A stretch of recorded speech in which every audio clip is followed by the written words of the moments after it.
Lanterns lit the study, old brass lanterns that burned with charter magic in place of oil. Smokeless, silent, and eternal, they provided as good a light as the electric bulbs of Encelstier. Books lined the walls, following the curves of the tower around, save for where the stair rose from below, and the ladder climbed to the observatory above. A redwood table sat in the middle of the room, its legs scaled and beady-eyed, ornamental flames licking from the mouths of the dragon heads that gripped each corner of the tabletop. An inkwell, pens, papers, and a pair of bronze map dividers lay upon the table. Chairs of the same red wood surrounded it, their upholstery black with a variation on the silver key motif. The table was one of the few things Sabriel remembered from her childhood visits. Dragon desk, her father had called it, and she'd wrapped herself around one of those dragon legs, her head not even reaching the underside of the table. Sabriel ran her hand over the smooth, cool wood, feeling both her memory of it and the current sensation. Then she sighed, pulled up a chair, and put down the 3 books she'd tucked under her arm. 2 she put together close to her, the other she pushed to the center of the table. This 3rd book came from the single glassed-in cabinet among the bookshelves and now lay like some quiescent predator, possibly asleep, possibly waiting to spring. Its binding was of pale green leather, and charter marks burned in the silver clasps that held it closed. The Book of the Dead. The other 2 books were normal enough by comparison. Both were charter magic spellbooks, listing mark after mark, and how they could be used. Sabriel didn't even recognize most of the marks after Chapter 4 in the first book. There were 20 chapters in each volume. Doubtless there were many other books that would be useful, Sabriel thought, but she still felt too tired and shaky to get more down. She planned to talk to Mogget, then study for an hour or 2 before going back to bed. Even 4 or 5 waking hours seemed too much after her ordeal, and the loss of consciousness involved in sleep suddenly seemed very appealing. Mogget, as if he had heard Sabriel thinking of him, appeared at the top of the steps and sauntered over to sprawl on a well-upholstered footstand. "I see you have found that book," he said, tail flicking backwards and forwards as he spoke. "Take care you do not read too much." "I've already read it all anyway," replied Sabriel shortly. "Perhaps," remarked the cat, "but it isn't always the same book. Like me, it is several things, not one." Sabriel shrugged, as if to show that she knew all about the book, but that was just bravado. The inner Sabriel was afraid of the Book of the Dead. She had worked her way through every chapter, under her father's direction, but her normally excellent memory held only selected pages of this tome. If it changed its contents as well, she suppressed a shiver and told herself that she knew all that was necessary. "My first step must be to find my father's body," she said, "which is where I need your help, Mogget." "I have no knowledge of where he met his end," Mogget stated with finality. He yawned and started licking his paws. Sabriel frowned and found herself pulling in her lips, a characteristic she had deplored in the unpopular history teacher at school, who often went thin-lipped in anger or exasperation. "Just tell me when you last saw him and what his plans were." "Why don't you read his diary?" suggested Mogget, in a momentary break from cleaning himself. "Where is it?" asked Sabriel, excited. A diary would be tremendously helpful. "He probably took it with him," replied Mogget. "I haven't seen it." "I thought you had to help me," said Sabriel, another frown wrinkling across her forehead, reinforcing the thin lips. "Please answer my question." "3 weeks ago," Mogget mumbled, mouth half muffled in the fur of his stomach, pink tongue alternating between words and cleansing. "A messenger came from Belisaire, begging for his help. Something dead, something that could pass the wards, was preying on them. Aborson, I mean the previous Aborson, ma'am, suspected that there was more to it than that. Belisaire being Belisaire. But he went. Belisaire, the name's familiar. It's a town? A city? The capital. At least it was, when there was still a kingdom." "Was?" Mogget stopped washing and looked across, eyes narrowing to frowning slits. "What did they teach you in that school? There hasn't been a king or queen for 200 years, and not even a regent for 20. That's why the kingdom sinks day by day into a darkness from which no one will rise. The charter, Sabriel began, but Mogget interrupted with a yowl of derision. The charter crumbles too, he mewed. Without a ruler, charter stones broken one by one with blood. One of the great charters twisted. What do you mean, one of the great charters? Sabriel interrupted in turn. She had never heard of such a thing. Not for the first time, she also wondered what she'd been taught in school, and why her father had kept so quiet about the state of the Old Kingdom. But Mogget was silent, as if the things he'd already said had stopped his mouth. For a moment, he seemed to be trying to form words, but nothing came from his small red mouth. Finally, he gave up. I cannot tell you. It's part of my binding, curse it! Suffice to say that the whole world slides into evil, and many are helping the slide. And others resist it, said Sabriel, like my father. Like me. It depends what you do, Mogget said, as if he doubted that someone as patently useless as Sabriel would make much difference. Not that I care. The sound of the trap door opening above their heads stopped the cat in mid-speech. Sabriel tensed, looking up to see what was coming down the ladder, then started breathing again as she realized that it was only another charter sending, its black habit flopping over the rungs of the ladder as it came down. This one, like the guards on the cliff corridor, but unlike the other house servants, had the silver key emblazoned on its chest and back. It bowed to Sabriel and pointed up. With a feeling of foreboding, Sabriel knew that it wanted her to look at something from the observatory. Reluctantly, she pushed her chair back and went over to the ladder. A cold draft was blowing in through the open trapdoor, carrying with it the chill of ice from further up the river. Sabriel shivered as her hands touched the cold metal rungs. Emerging into the observatory, the chill passed, for the room was still lit by the last red light of the setting sun, giving an illusion of warmth and making Sabriel squint.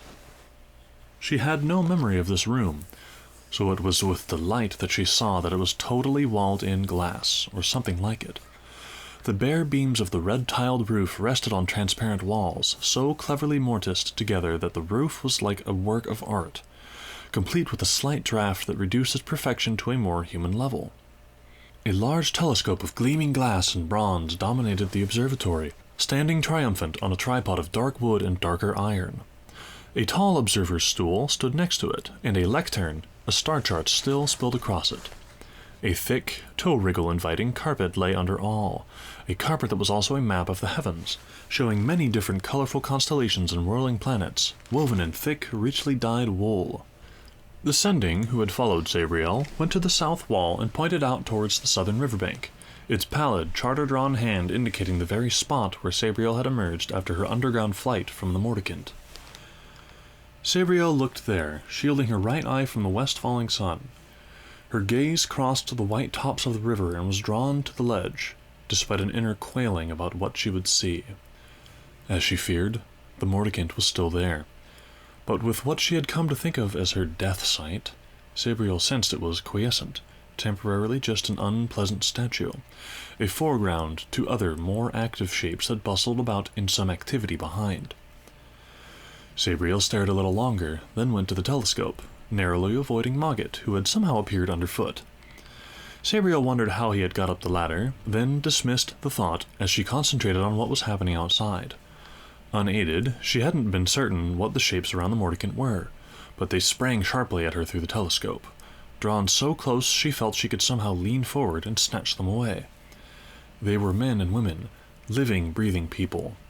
Each was shackled to a partner's leg by an iron chain, and they shuffled about in these pairs under the dominating presence of the Mordicant. There were scores of them, coming out of the corridor, carrying heavily laden leather buckets or lengths of timber, taking them across the ledge and down the steps to the river. Then they filed back again, buckets empty, timber left behind. Sabriel depressed the telescope a little, and almost growled in exasperation and anger as she saw the scene by the river. More living slaves were hammering long boxes together from the timber, and these boxes were being filled with earth from the buckets. As each box was filled, it was pushed out to bridge the gap from shore to stepping stone, and locked in place by slaves hammering iron spikes into the stone. This particular part of the operation was being directed by something that lurked well back from the river, halfway up the steps. A man-shaped blot of blackest night, a moving silhouette, a necromancer's shadow hand, or some free-willed dead spirit that scorned the use of a body. As Sabriel watched, the last of 4 boxes was thrust out to the first stepping stone, spiked in place, and then chained to its 3 adjacent fellows. One slave, fastening the chain, overbalanced and went headfirst into the water, his shacklemate following a second later. Their screams, if any, were drowned out by the roar of the waterfall as its waters took their bodies. A few seconds later, Sabriel felt their lives snuffed out. The other slaves at the river's edge stopped working for a moment, either shocked at the sudden loss or momentarily made more afraid of the river than their masters. But the shadow hand on the steps moved towards them, its legs like treacle, pouring down the slope, lapping over each step in turn. It gestured for some of the nearer slaves to walk across the earth-filled boxes to the stepping stone. They did so, to cluster unhappily amid the spray. The shadow hand hesitated then, but the Mordekin on the ledge above seemed to stir and rock forward a little, so the shadowy abomination gingerly trod on the boxes, and walked across to the stepping stone, taking no scathe from the running water.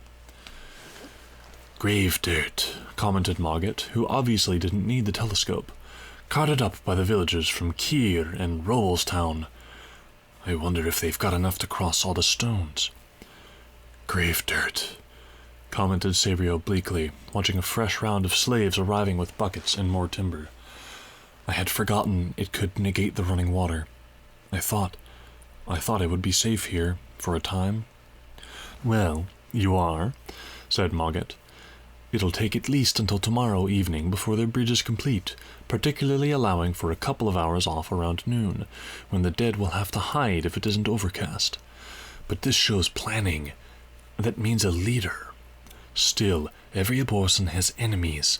It may just be a petty necromancer with a better brain for strategy than most." "I slew a dead thing at Cloven Crest," Sabriel said slowly, thinking aloud. "It said it would have its revenge, and spoke of telling the servants of Caragor. Do you know that name?"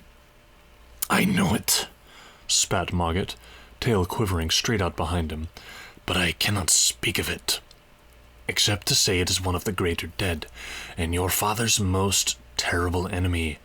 Do not say it lives again." "I don't know," replied Sabriel, looking down at the cat, whose body seemed twisted as if in turmoil between command and resistance. "Why can't you tell me more? The binding." "A perversion of the... yes." Mogget croaked out with effort, though his green eyes seemed to grow luminous and fiery with anger at his own feeble explanation. He could say no more. "Coils within coils," remarked Sabriel thoughtfully. There seemed little doubt that some evil power was working against her, from the moment she'd crossed the wall, or even before that, if her father's disappearance was anything to go by.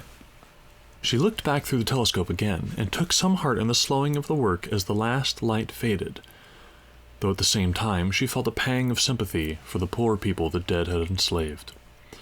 Many would probably freeze to death or die of exhaustion, only to be brought back as dull-witted hands.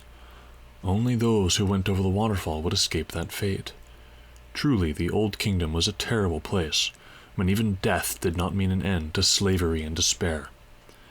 "Is there another way out?" she asked, swiveling the telescope around 180 degrees to look at the northern bank. There were stepping stones going there, too, and another door high on the riverbank, but there were also dark shapes clustered on the ledge by the door. 4 or 5 shadow hands, too many for Sabriel to fight through alone. "It seems not," she answered herself grimly. "What of defenses, then? Can the Sendings fight?" "The Sendings don't need to fight," replied Mogget, "for there is another defense, though it is a rather constrictive one. And there is one other way out, though you probably won't like it." The sending next to her nodded and pantomimed something with its arm that looked like a snake wriggling through grass. "What's that?" asked Sabriel, fighting back a sudden urge to break into hysterical laughter. "The defense or the way out?" "The defense," replied Mogget. "The river itself. It can be invoked to rise almost to the height of the island walls, 4 times your height above the stepping stones. Nothing can pass such a flood, in or out, till it subsides in a matter of weeks." "So how would I get out?" asked Sabriel. "I can't wait weeks." "One of your ancestors built a flying device. A paper wing, she called it. You can use that, launched out over the waterfall." "Oh," said Sabriel in a little voice. "If you do wish to raise the river," Mogget continued, as if he hadn't noticed Sabriel's sudden silence, "then we must begin the ritual immediately. The flood comes from meltwater, and the mountains are many leagues upstream. If we call the waters now, the flood will be on us by dusk tomorrow."